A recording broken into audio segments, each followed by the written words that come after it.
So hi guys Shanmugam. இவ பாம்பர கதை வந்து குடும்பஸ்தன். குடும்பஸ்தன் பொறுத்தவரை இது எந்த மாதிரியான கதைன்னா, எனக்கு ரொம்ப பிடிச்ச கதை. ரொம்ப பிடிச்ச படம். ஆனா என்னன்னா வந்து, இப்போ ஒரு படம்னு வச்சுக்கோங்களேன். அந்த படம் வந்து நம்ம ஹோப் குடுக்குறப்ப, இல்ல ஒரு ஒரு நல்ல ஃபீல் குடுக்குறப்ப, அந்த படம் உண்மையிலேயே சூப்பர் படமா மனசுக்குள்ள தோணும். ஆனா, இதுதான்டா நார்மல் லைஃபு அப்படின்னு சொல்லிட்டு சொல்லும்போது, எனக்கு வந்து அது லிமிட் மாரி தெரியுது.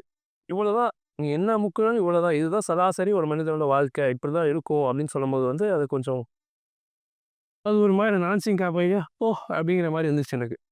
So okay. கதை என்னன்னா வந்து, நம்ம வந்து ஒரு ஒரு ஃபர்ஸ்ட் ஓப்பனிங் லவ் மேரேஜ் பண்ணிட்டு வீட்டுக்கு வந்துருவாங்க. சரிங்களா? நம்ம ஆளுக்கு வந்து ஒரு அக்கா, அக்காவுக்கு ஒரு ஹஸ்பண்ட்.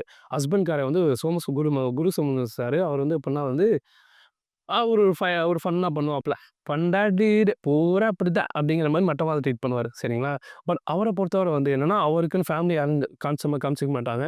பட் அவரு எப்படி சொல்றது? சீனியர்ஸ்க்கு கம்பெனி வந்து ரொம்ப உண்மையா இருக்க மாரி அவரு வந்து பாவாலாம் இல்ல. உண்மையிலே உண்மையா ரொம்ப உண்மையா இருப்பாரு.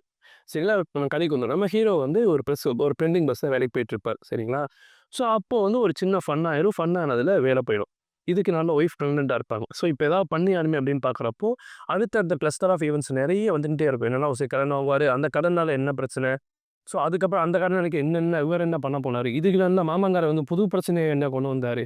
இதுக்கு மேல அம்மாவோட 60ஆம் கல்யாணம் அப்படிங்கிற மாரி நெறைய பிரச்சனை வரும்.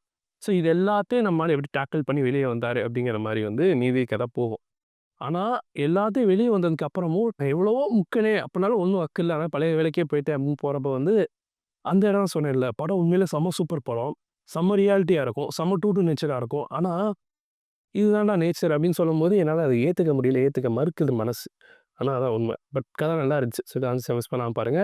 குடும்பஸ்தன். ஸோ, இதே மனதளவில் வந்து பார்க்குற வரைக்கும் டாடா பாய்.